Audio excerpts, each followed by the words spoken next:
الرحمن الرحيم. أسعد الله مساكم جميعا، وأنا فخور جدا بجميع من تواجد هذه الليلة. أنا سعيد جدا بهذه الوجوه الحاضرة في تجمع الليلة تضامنا مع ضمير الأمة مسلم محمد البراك. هذا الرجل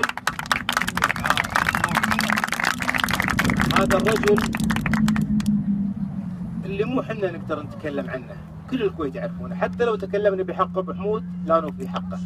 هذا الرجل اللي كان يقف مع الجميع على اختلاف مواقعهم، هذا الرجل اللي كان مدافع الاول عن الحق، هذا الرجل اللي كل الشعب الكويتي رأى فيه حبه للسني والشيعي والحضري والبدوي، اللي لو تركزون على خطاباته دائما لا يخلو خطاب المسلم البراك من هذه الكلمات وهو يعيها.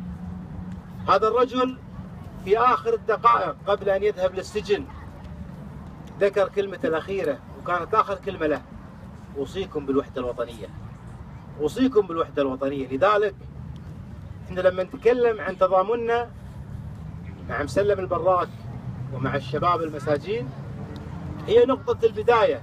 وأنا بس أحب أذكر لكم شغلة تاريخية. أنا أعلم أن البعض متشائم من الوضع في البلد، مستاء من وضع البلد، ويبي يغير. هذا الأمر لامسناه في الدواوين في الأماكن العامة لما نلتقي مع الناس، وهذا ما صار خافي على أحد.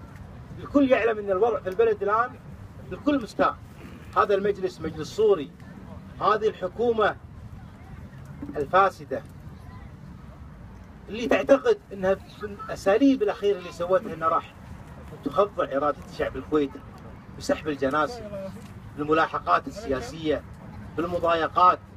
هذه الامور راح يتعداها الشعب الكويتي، لكن انا بس احب اركز وابين للجميع نقطه مهمه لازم تكون واضحه، خصوصا للفئه المتشائمه من الوضع في البلد.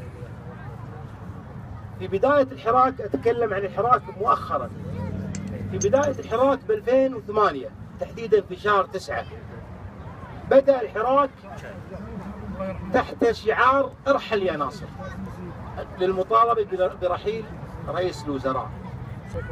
في بداية هذه التجمعات كان العدد لا يتجاوز 100.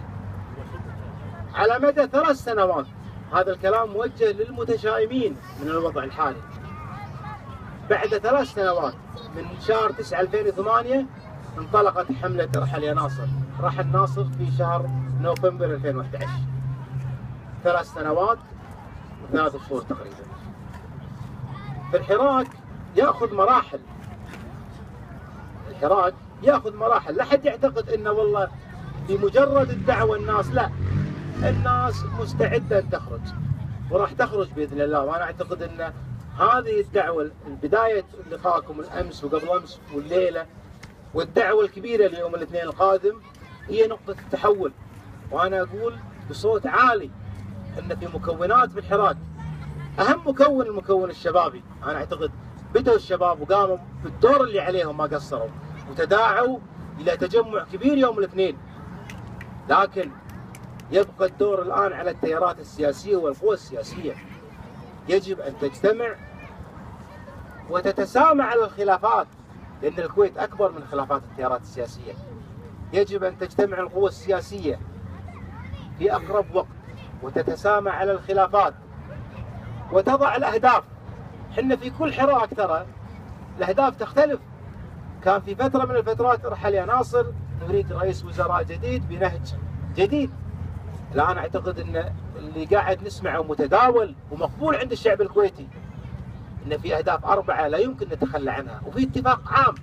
لربما البعض عنده أهداف أخرى، لكن هناك 4 أهداف في اتفاق عام عليها من جميع الأطياف، حتى الأطياف اللي ما كانت في الحراك في الفترة السابقة.